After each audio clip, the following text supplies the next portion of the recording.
పాలకొల్లు నియోజకవర్గంలో 16 మంది పేదలకు వైద్య సాయంగా 17,05,000 రూపాయలను కూటమి నాయకులతో కలిసి మంత్రి రామానాయుడు ముఖ్యమంత్రి సహాయ నిధిని అందజేశారు. ప్రతి వారం 1,00,000 రూపాయలు అందించడం జరుగుతుందన్నారు. మానవత్వంతో పేద వర్గాలకు వైద్య సాయం అందిస్తున్న కూటమి ప్రభుత్వాన్ని ఆశీర్వదించాలని మంత్రి రామానాయుడు కోరారు.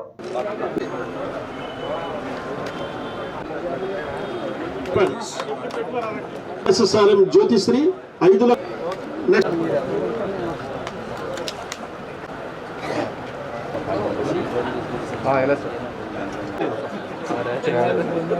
తమిళ సునీత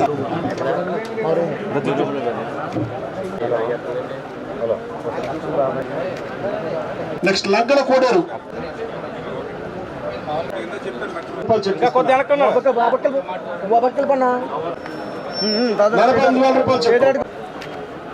బాబు మిగతా అక్కడ ఉన్న వాళ్ళు ఎవరైనా సార్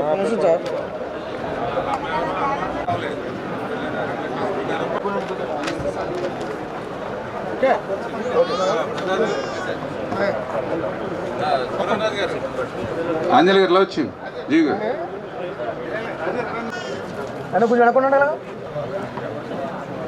ఈ యొక్క CMRF చెక్కులు అందుకున్నటువంటి యొక్క లబ్ధిదారులు ఎవరైతే ఉన్నారో మరి మీ అందరి ఆరోగ్యం అంతా కూడా బాగుండాలని, మీరు నిండు నూరేళ్ళు ఆయురారోగ్య ఐశ్వర్య ఆనందోత్సాహాలతో ఉండాలని, మంచిగా కోలుకోవాలని మరి చంద్రబాబు నాయుడు గారు, పవన్ కళ్యాణ్ గారు, నరేంద్ర మోడీ గారు ఆశీస్సులతో మీ అందరికీ కూడా ముందుగా తెలియజేసుకుంటూ ఉన్నా.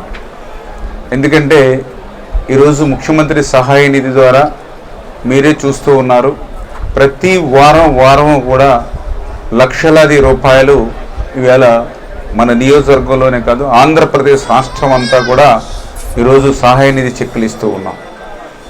మీకు కూడా తెలుసు, గత 5 సంవత్సరాల పరిపాలనలో విధ్వంసం, ధ్వంసం, కేసులు, వేధింపులు, కక్షలు, మరి ఇటువంటి పరిపాలనే 5 సంవత్సరాల్లో చూశారు. మరి ఈరోజు పరిపాలన మీరు చూస్తూ ఉన్నారు, అభివృద్ధి, సంక్షేమం.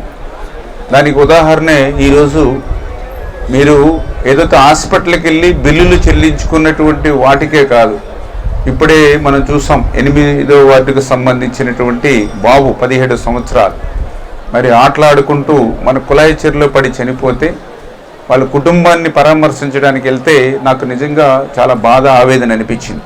చేతికి అందించినటువంటి కొడుకు, ఆ కొడుకుని మీద ఆధారపడే వాళ్ళ సిస్టర్ పెళ్లి చేశారు ఆ తల్లిదండ్రులు ఇద్దరు. వాటి అప్పులు మిగిలిన్నాయి. రేపు కుటుంబం గడవాలో ఎట్లా తెలియదు, అప్పులు ఎట్లా తీర్చాలో తెలియదు.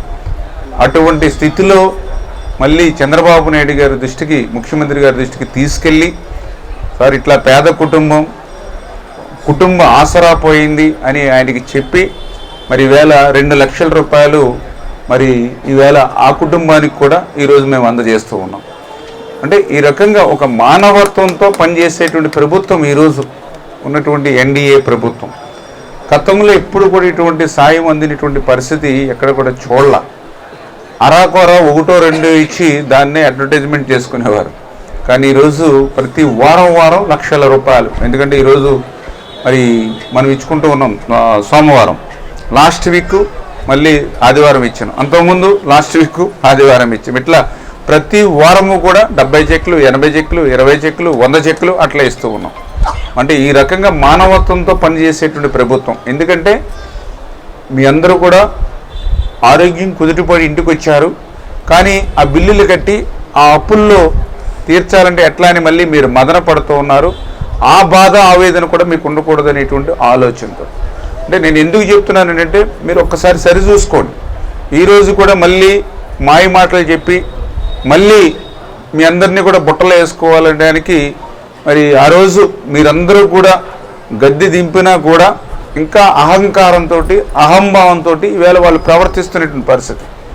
నిజంగా నేను కూడా అనుకున్నా, ఏంటి వీళ్ళకి వచ్చింది 11 సీట్లు. ఆంధ్రప్రదేశ్ రాష్ట్ర చరిత్రలో ఎప్పుడు కూడా మరి 11 సీట్లు వచ్చినటువంటి పరిస్థితి ఎప్పుడూ లేదు. అటువంటిది ప్రతిపక్ష హోదా కూడా నువ్వు పనికిరావని మీరు తీర్పిస్తే మీ తీర్పును కూడా అవగాహన చేసేటువంటి విధంగా, ప్రజాస్వామ్యాన్ని అవగాహన చేసేటువంటి విధంగా మరి ఆయన నేను అసెంబ్లీకి రావాలంటే ప్రత్యేక హోదా ఇవ్వాలంటాడు, అసలు ప్రతిపక్ష హోదా ఇవ్వాలంటాడు. అసలు ప్రతిపక్ష హోదా ఇవ్వాలనంటే కనీసం పరిజ్ఞానం కూడా లేకుండా. అది ప్రజలు ఇవ్వాలి, అంతేగాని స్పీకర్ ఇచ్చేది కాదు, కోర్టు ఇచ్చేది కాదు ప్రతిపక్ష హోదా అనేది. అది ప్రజలు ఇవ్వాలి. ప్రజలు ఇవ్వలేనప్పుడు మేము ఎట్లా ఇవ్వగలుగుతాం అనేటువంటి విచక్షణ లేకుండా, కనీసం అసెంబ్లీకి కూడా అటెండ్ అవ్వకుండా మరి సంతకాలు మాత్రం పెట్టుకుని జీతాలు మాత్రం తీసుకున్నటువంటి పరిస్థితి వాళ్ళది. ఏదైతే మీ ఓటమి నుంచి గుణపాఠాలు నేర్చుకోవాలి, పాఠాలు నేర్చుకోవాలి. ఏదైతే ఒక మంచి సూచనలు సలహాలు ఇచ్చి ప్రభుత్వాన్ని నడిపించడానికి, ఆంధ్రప్రదేశ్ కష్టాల్లో ఉంది, దాన్ని మళ్ళీ బాగు చేయడానికి మీరు పనిచేయాలి తప్ప ఇట్లా నరుగుతాము, చంపుతాము అనేటువంటి భావనతో ఈరోజు మాట్లాడుతున్నారంటే అర్థం చేసుకోండి. అంటే వాళ్ళ మానసికమైన పరిస్థితి ఇంకా మార్పు లేదు. అధికారంలో ఉన్నప్పుడు ఏ రకంగా అహంకారంతో, అహంభావంతో ప్రజల్లోకి రాకుండా తాడేపల్లి రాజప్రసాదంలోనే 5 సంవత్సరాలు ముద్దు నిద్రపోయి ఎప్పుడో 3 నెలలకో 4 నెలలకో తప్పనిసరి రావాల్సి ఉంటే మరి గాలిలోనే వచ్చి గాల్లోనే వాగ్దానాలు వేసి గాల్లో చేసిన వాగ్దానాలు గాల్లో కలిసిపోయేటువంటి పరిస్థితి కాదు. కూడదని వస్తే బ్యారికేడ్లు, పరదాలు, 144 సెక్షన్లు, 30 యాక్ట్లు, ముందస్తు అరెస్టులు, హౌస్ అరెస్టులు ఇవన్నీ పెట్టినటువంటి పరిస్థితి. ఎవరైనా గట్టిగా నిలదీస్తే వాళ్ళని అరెస్ట్ చేసి లోపలేసేవారు. ఏంటంటే ఏదో వైకుంఠపాలిలాగా ఉంటుంది. ఇప్పుడు 14లో అధికారంలోకి వచ్చాం, 5 సంవత్సరాలు కష్టపడి పనిచేసాం. ఒక రాష్ట్రాన్ని ఒక కొలిక్కి తీసుకొస్తూ ఉన్నాం. ఎంతోమంది పరిశ్రమలు వచ్చారు, రాష్ట్రం బాగుపడుతుంది అనుకునే దశలో మళ్ళీ ప్రభుత్వం పోయింది.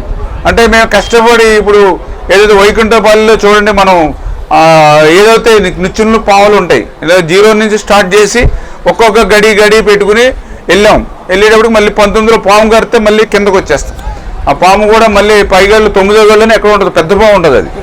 అది ఆ పెద్ద పాము కడితే జట్టు కిందకు వచ్చేస్తాం, 1లోకి వచ్చేస్తాం. ఇంక మిగిలినది చిన్న పాములు ఉంటాయి, ఒక 2 గళ్ళు 3 గళ్ళు కిందకు వస్తాం.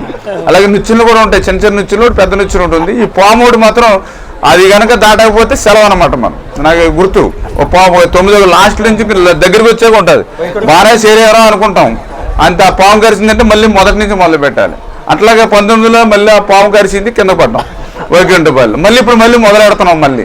అంచేత అధికారం కూడా ఎప్పుడు 5 సంవత్సరాల్లో కాకుండా ఒక 10-15 సంవత్సరాలు ఈ ప్రభుత్వాన్ని మీరు ఆశీర్వదిస్తేనే మన బిడ్డల భవిష్యత్తు బాగుంటుంది, మన భావితరాల భవిష్యత్తు బాగుంటుంది. దయవుంచి అందరూ కూడా అర్థం చేసుకుని సహకరించి మీరే 10 మందికి మీకు అందినటువంటి సాయాన్ని చెప్పండి. మేము అబద్ధాలు చెప్పమంటలా, అసత్యాలు చెప్పమంటలా. ఈ ప్రభుత్వం నుంచి మీకు అందినటువంటి సాయాన్ని 10 మందికి చెప్పండి, ఆశీర్వదించమని చెప్పి మరొక్కసారి మీ అందరినీ కూడా కోరుకుంటున్నాను.